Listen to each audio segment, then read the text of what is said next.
महज एक हफ्ते पहले रूसी राष्ट्रपति व्लादिमीर पुतिन को नाइस जेंटलमैन बताने वाले अमेरिका के राष्ट्रपति डोनाल्ड ट्रंप ने अब पुतिन को सनकी करार दिया है। ट्रंप ने ऐसा यूक्रेन पर लगातार रूसी हमलों के चलते कहा है। बता दें कि ट्रंप ने सोमवार 19 मई को पुतिन से 2 घंटे तक फोन पर बात की थी। वार्ता का मुख्य बिंदु यूक्रेन में युद्ध विराम का था, लेकिन इसके लिए पुतिन को ट्रंप तैयार नहीं कर पाए। ट्रंप ने तब रूस पर प्रतिबंध लगाने में यूरोप का साथ देने से भी इनकार कर दिया था। लेकिन सोमवार को पुतिन को सनकी करार देने के बाद ट्रंप ने कहा कि वो रूस पर नए प्रतिबंध लगाने पर विचार कर रहे हैं। ट्रंप ने तो पुतिन से खफा होकर ये तक कह दिया कि पुतिन हमारी बात नहीं मानकर आग से खेल रहे हैं और इसका नतीजा बेहद खतरनाक होगा। लेकिन अब रूस ने ट्रंप की इस धमकी का करारा जवाब दिया है और तीसरे विश्व युद्ध की धमकी तक दे डाली। रूस की सिक्योरिटी काउंसिल के डिप्टी चेयर दिमित्री मेदवेदेव ने कहा कि ट्रंप का जो बयान है पुतिन के बारे में कि वो आग से खेल रहे हैं और रूस के साथ कुछ बहुत बुरा हो सकता है, मैं सिर्फ एक बहुत बुरी चीज के बारे में जानता हूं और वो है तीसरा विश्व युद्ध।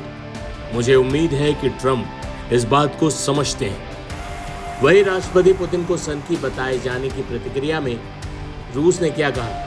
क्रेमलिन के प्रवक्ता दिमित्री पेस्केव ने कहा, यह अमेरिकी राष्ट्रपति का भावनाओं में बहकर दिया गया बयान है। यह बहुत महत्वपूर्ण समय है और इसमें अक्सर लोग भावनाओं में बह जाते हैं। राष्ट्रपति ट्रंप की भी यह भावनाओं से ओतप्रोत प्रतिक्रिया है। यूक्रेन में शांति के लिए अमेरिका की जनता और राष्ट्रपति ट्रंप जिस प्रकार से प्रयास कर रहे हैं उसके लिए उन्हें रूस धन्यवाद देता है। लेकिन ट्रंप ने आखिर ऐसा क्या बयान दे दिया कि रूस तीसरे विश्व युद्ध की धमकी तक देने लगा? तो आपको ट्रंप का वो बयान भी सुनवा देते हैं। पुतिन को समझना चाहिए कि अगर मैं नहीं होता तो रूस के साथ अब तक बहुत बुरी चीज हो चुकी होती। मेरा मतलब है वाकई में बहुत बुरी चीज। वह आग से खेल रहे हैं। मैं पुतिन को काफी लंबे समय से जानता हूं और हमारे संबंध अच्छे रहे हैं, लेकिन अब वह रॉकेट दाग रहे हैं, शहरों पर हमला कर रहे हैं और लोगों को मार रहे हैं। मुझे अब बिल्कुल पसंद नहीं आ रहा। मुझे नहीं पता इस आदमी को क्या हो गया है। हम बातचीत कर रहे हैं और वे कीव व अन्य शहरों पर मिसाइलें बरसा रहे हैं। कुछ तो गड़बड़ है। ये सब बिल्कुल भी अच्छा नहीं लग रहा है। पुतिन के साथ कुछ तो हुआ है जिसके चलते वह सनकी हो गए। अक्सर कहता हूँ कि वह पूरा यूक्रेन चाहते हैं, वहाँ का एक हिस्सा नहीं। अपने कृत्यों से वह इस कथन को सही साबित कर रहे हैं। अगर वह इन कृत्यों को जारी रखते हैं तो वह रूस को गर्त में ले जाएंगे। ट्रंप के इसी बयान के बाद रूस ने भी सख्त प्रतिक्रिया दी है। ऐसे में रूस और यूक्रेन के बीच युद्ध विराम की संभावना फिलहाल तो दूर दूर तक नजर नहीं आ रही। अधिक जानकारी दे रहे हैं रक्षा विशेषज्ञ संजीव श्रीवास्तव।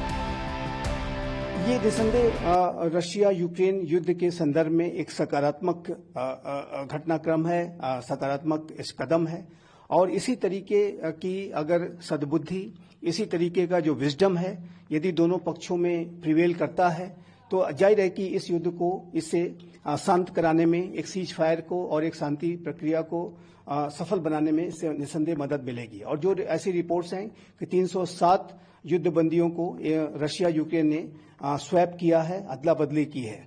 और लेकिन साथ ही साथ ये भी दिखाई देता है कि रशिया ने और यूक्रेन ने एक दूसरे के ऊपर हाल के समय में बड़े हमले किए और रशिया ने अभी हाल के समय में अभी तक का इस रशिया यूक्रेन के युद्ध का फरवरी 2022 के बाद से सबसे बड़ा ड्रोन हमला भी किया, सबसे बड़ा एरियल हमला भी किया और यूक्रेन ने भी रशिया की फोर्सेस को बड़े हमले के माध्यम से निशाना बनाया। तो ये युद्ध अभी भी जारी है और इस युद्ध को समाप्त होना चाहिए। अगर ये युद्ध समाप्त होता है तो ये न सिर्फ इन दोनों राष्ट्रों के लिए बल्कि पूरे विश्व के लिए एक अच्छी खबर होगी। लेकिन वर्तमान समय में इस युद्ध के संबंध में जो निगोशिएशंस हैं वो अवश्य चल रहे हैं, लेकिन इसकी जो प्रक्रिया है जटिल दिखाई देती है। और रशिया यूक्रेन जिस तरीके से एक दूसरे के ऊपर अभी भी बड़े हमले कर रहे हैं और बड़े पैमाने पर एक दूसरे को क्षति पहुंचाना चाह रहे हैं। ऐसे में जाहिर है कि इस पूरी प्रक्रिया की जटिलता इससे साबित होती है। यूनाइटेड स्टेट्स ऑफ अमेरिका के राष्ट्रपति डोनाल्ड ट्रंप ने इसके ऊपर अपनी हैरानी भी व्यक्त की कि इतने बड़े हमले रशिया यूक्रेन के ऊपर कैसे कर रहा है। लेकिन जाहिर है कि दोनों देशों के बीच में अगर सद्बुद्धि से अगर ये राष्ट्र काम लेते हैं, विजडम प्रिवेल करती है, तो ये दोनों देशों के लिए अच्छा होगा और युद्ध के को शांत कराने में इससे मदद मिलेगी। और प्रिजनर स्वैप की ये जो डील है, ये इसी दिशा में सकारात्मक कदम दिखाई देती है।